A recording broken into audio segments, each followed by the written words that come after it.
south 126 west, wind C.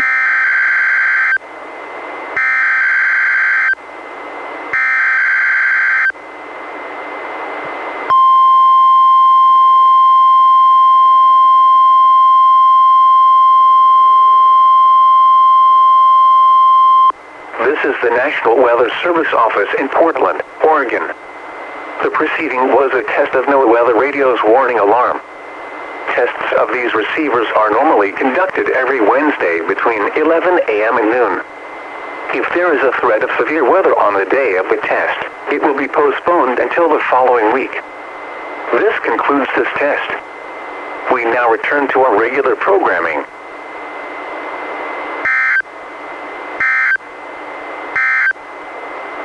Marine reports available at 11 a.m.